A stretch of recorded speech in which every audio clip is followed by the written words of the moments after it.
ఓం సమర్థ సద్గురు సాయినాథాయ నమః. శ్రీ సాయి లీలామృతం అధ్యాయం 21. బూటీవాడాలో తమను పెద్దలు సేవిస్తుంటారు అన్నారు బాబా.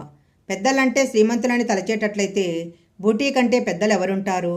మురళీధరునికని నిర్మించిన మందిరంలో బాబా దేహాన్ని సమాధి చేయటం కంటే ఘనమైన సత్కారం ఇంకేముంటుంది?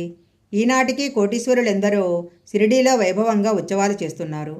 కానీ ధనానికి సాయి దృష్టిలో ధాన్యపు గింజకున్నంత విలువ కూడా లేదు. కనుక పెద్దలంటే మహాత్ములని వారి భావము. రానున్న సాయి నిర్యాణాన్ని శంషుద్దీన్ బన్నేమియా వంటి యోగులు ముందుగానే ఇస్లాం పద్ధతిలో గౌరవించారు. అలాగే కాండేష్లో శ్రీ గురుగోవిందులనే మహాత్ముడు ఉండేవాడు. వీరు సాయికి గురుబంధువని వినికిడి. వీరికి 12-10-1918 తీవ్రంగా జ్వరం వచ్చింది.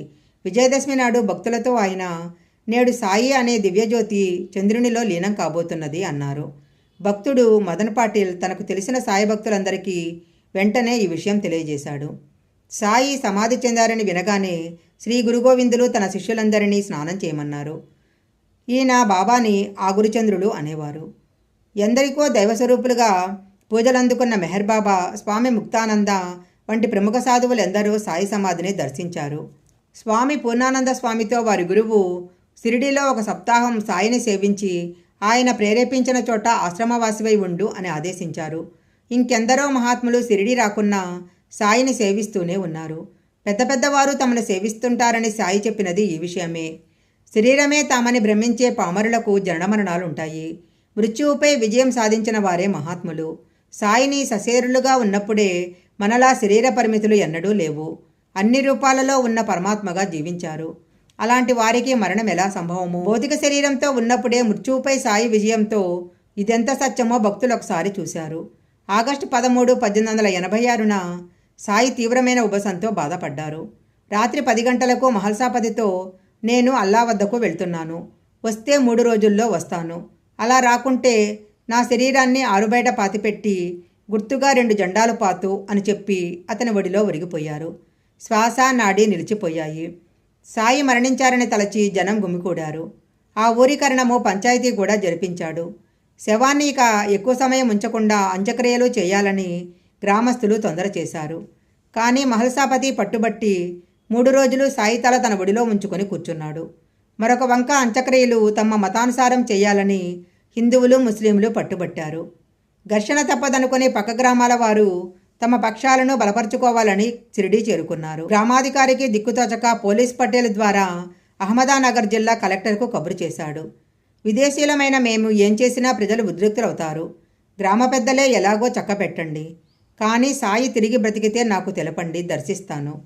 క్రీస్తు తప్ప మరెవరూ మరణించాక తిరిగి జీవించలేదు అన్నాడా కలెక్టరు. గ్రామ పెద్దలు ఈ సంగతి ప్రజలకు తెలపక యుక్తిగా కలెక్టర్ ఏ క్షణమైనా వచ్చి చర్య తీసుకుంటారని, ఈలోగా త్వరపడి ఏమైనా చేస్తే శిక్షిస్తారని చెప్పాడు.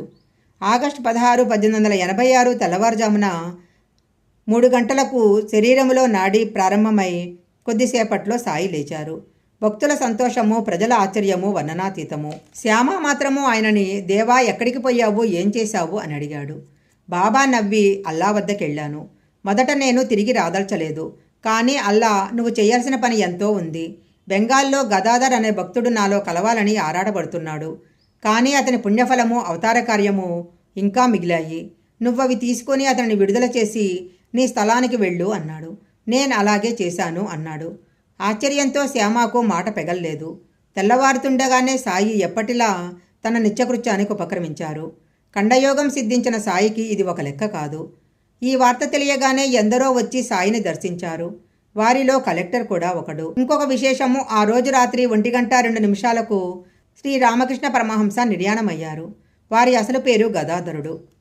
సమాధి చెందిన నాటి రాత్రి హనుమాన్ ప్రసాద్ జోషి ఇంటి గోడకు తగిలించిన బాబా పటము అకస్మాత్తుగాను నిష్కారణంగాను చాలాసేపు ఊగింది. లేపార్లేలో మధవరాజ్ దీక్షిత్ అనే భక్తునికి కలలో నాసిక్లో ఉన్న ఒక గొప్ప యోగి మహాసమాధి చెందుతున్నట్లు కల వచ్చింది. అస్తమించిన సూర్యుడు బరలా ఉదయించాడు. బాబా సమాధి చెందిన మరుసటి తెల్లవారుజామునే పండరీపురంలో దాసగుణుకు స్వప్నంలో బాబా కనిపించి మసీదు కూలిపోయింది. నూనె వర్తకులు, ఇతర వర్తకులు నన్నెంతో వేధించారు. అందుకే ఆ చోటు విడిచిపోయాను. ఆ విషయం చెప్పటానికే వచ్చాను. నువ్వు త్వరగా వెళ్ళి నా సమాధిని పూలతో కప్పు అన్నారు. తెల్లవారినే షిరిడీ నుంచి జాబు వచ్చింది. అతడు వెంటనే శిష్యులతో షిరిడీ చేరి సమాధి పూజ, ఏకాహము, అన్నదానము చేశాడు. సాయి ఆ రోజు ఉదయమే లక్ష్మణ్ మామ జోషికి స్వప్నంలో కనిపించి, నేను మరణించాననుకొని ఈరోజు జోగ్ ఆరతి ఇవ్వటానికి రాడు, నువ్వు వచ్చి పూజా ఆరతి చెయ్యి అని చెప్పాడు. అతడు వెంటనే వెళ్ళి సాయి దేహానికి ఆ సేవ జరిపించాడు.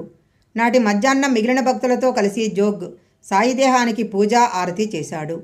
బాబా చేతి వేళ్ళు తెరచి దక్షిణ అందులో పెట్టాడు. సమాధి అయిన 21 గంటల తర్వాత కూడా సాయి వేళ్ళు బిగిసిపోకుండా సులువుగా తెరిస్తే తెరుచుకున్నాయి, మళ్లీ మూస్తే మూసుకున్నాయి. దశమి నాటి రాత్రంతా బూటీవాడాలో సమాధి తవ్వుతున్నారు. బుధవారం సాయంత్రం బాబా శరీరాన్ని 4 చక్రాలు గల ఒక వాహనంపై ఉంచి పైన అర్ధచంద్రాకృతిలో ఆచ్ఛాదన ఏర్పాటు చేసి గ్రామమంతా ఊరేగించి బూటేవాడాలోని హాలులో ఉంచారు. సుమారు 36 గంటల తర్వాత కూడా సాయి శరీరము కొంచెము కూడా బిగవక కఫ్ని విప్పడం కూడా ఎంతో తేలికగా జరిగింది. బుధవారం కూడా బాబా నోటి వెంట కొద్దిగా రక్తం వచ్చింది. బాబా సమాధి అయిన మరుసటి రాత్రి 12:30 శ్రీమతి ప్రధాన్కు ఒక కలనే వచ్చింది. ఆయన సమాధి చెందుతుంటే చూసి బాబా చనిపోతున్నారు అని కేకలు పెడుతున్నది. అప్పుడు బాబా, మహాత్ములు చనిపోరు, సమాధి అవుతారు అన్నారు. మరుక్షణమే ఆయన శరీరం నిశ్చలమైంది. అందరూ దుఃఖిస్తున్నారు. తెల్లవారేసరికి సాయి మహాసమాధి చెందిన వార్త అందింది.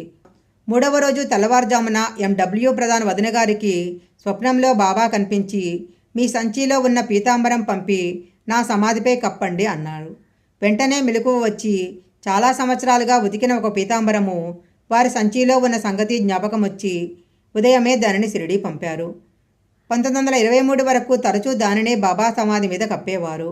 బాబా సమాధి అయిన తరువాత 7వ రోజున ఉపాసిని బాబా కాశీ వెళ్ళి 1100 మంది బ్రాహ్మణుల చేత విశ్వేశ్వరునికి అభిషేకం చేయించి వారందరికీ భోజనము, దక్షిణ, కాచాలువలు ఇచ్చారు.